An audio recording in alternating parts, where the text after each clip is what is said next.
Adam's statement sends Victor into a fit of rage. Chelsea then drops a nuclear bomb. Drama about the young and agitated. In today's episode of The Young and the Restless, Elena gives Lily a stern warning, Nate mulls over a risky option, and Tessa and Mariah hatch a scheme. Tessa and Mariah come to society to vent about how the adoption agency didn't want to work with them because of their questionable backgrounds. Maria will not allow this setback to dampen their spirits. They anticipated the challenge and are yet capable of finding a stellar representative. Tessa proposes they try a new strategy, discovering a support system that believes in their potential, like Christine, would be essential. They go back to how nice she was with Dominic and wonder whether she would be willing to represent them. Nate and Amani, who is briefly played by Denise Bout, run into each other in the Chancellor Winter's offices. She returns to keep the legal machinery running and says that her sister is remaining with their mother in her absence. Amani is exhausted from work and her trip.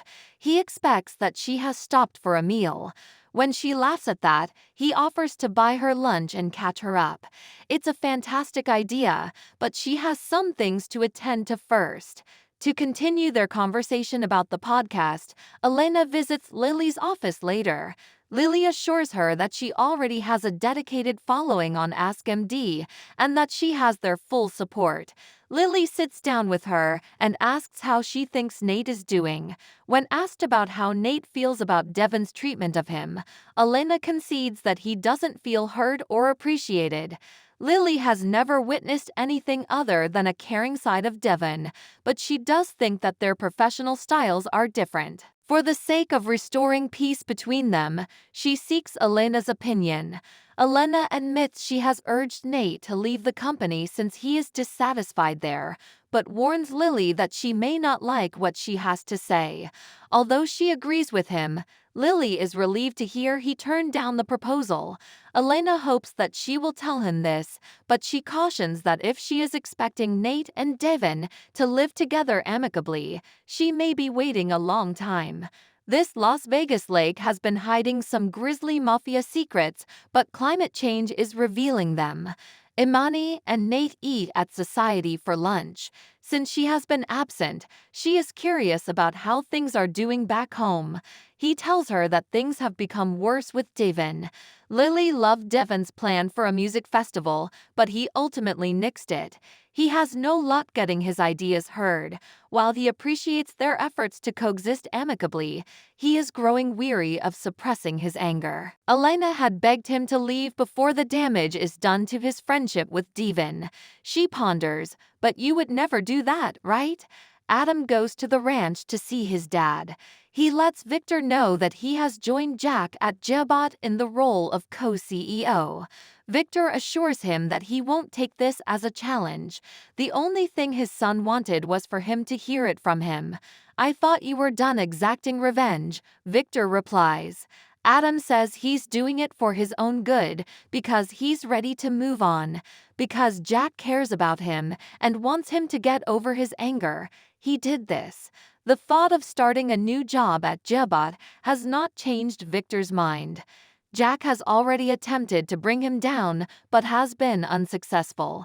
Furthermore, the company is run by the family, so he will always be an outsider. For Adam, nothing could be worse than dealing with his own family. Chelsea is sitting in the park thinking back on the time she kissed Billy in the podcast studio. There he is, saying that he's pleased to have ran into her because he has some business to discuss with her. The way the podcast with his friend ended left him feeling down. Johnny, she says, deserves the truth, and she wants to know if he told Victoria about her desire. That is not something Billy has done. At this time, Victoria is not able to have that discussion. All he can do is facilitate more time between Johnny and Connor, but as cousins rather than siblings. According to Chelsea, it's a positive beginning. Billy encourages Chelsea to start podcasting again. Without him, Chelsea feels lost and confused about what her future holds. She had plans to start over, but now her life is completely derailed. The fault, in Billy's mind, lies squarely at Adam's feet. I don't feel like going down an Adam rabbit hole, she cautions. Not to give up hope, he tells her. Even though they both know it's not him, Chelsea is still skeptical of his decision to trade in the podcast for a suit. After promising Lily and his mom he would do better, Billy speculates that he may be attempting to prove himself to himself. He assures Chelsea that if she keeps seeking, she'll find what she's looking for. When Billy comes back to the office, Lily fills him in on her talk with Elena. He assures her that he is completely behind her. She appreciated that he protected her. He worries if Chelsea will mind if he spends time with her after telling her he ran into her and had a talk. It's simply that Lily wants to make sure there wasn't any more miscommunication, and he gives her his word that there wasn't. Just like everyone else, Chelsea is confused and he feels terrible for abandoning her. Billy insists that he is exactly where he wants to be since he is with Lily. While they embrace, his gaze wanders. Nick and Sharon have arrived at Crimson Lights to wait for Faith before beginning their road trip to college. She can't wait to meet their daughter and is quite pleased with herself. When she leaves, Nick worries that he will return to an empty house. In response to his observation that there are still many children in the area, Sharon concedes that it will be unusual. The two of them had a talk, he says, and he got some advice from his mother. However, before that he had some guidance from Adam, the last person he would have anticipated to offer it. That piques her attention, so he goes on to say that his brother understands what he's going through because the two of them went through the same thing. As a result, he now understands his sibling on a whole new level. Even more surprisingly to Nick, Adam suggested he see a therapist. She believes that everyone may benefit from the perspective of an outsider, but he has become accustomed to conversing with her. Sharon figures he should pay attention to her and Adam if they're both telling him the same thing. Arrival of Faith. Before they go, she wants to have an iced tea. Only one item remains on her to-do list. While Sharon anticipates a short trip to Ann Arbor, she anticipates a very lengthy trip back. Her daughter assures her that she'll simply be across the lake. Nick explains, a tremendously enormous lake. Faith embraces them and assures them they are the greatest there is. At this time, Maria and Tessa had arrived to say their final farewells. They have no doubts in her ability to succeed in her new position, so they have sent her off with a present to open at her new home. It doesn't matter what it is, Faith will adore it. They give one another a big hug and pledge to keep in touch with Faith regularly. It was her parents who escorted her outside. During their conversation at Society, Nate reassures Emeni that returning to medicine is not for him, and that Elena is only concerned with his well-being. She is overjoyed by the news, and insists he do something to establish his worth that Devon will find impossible to ignore.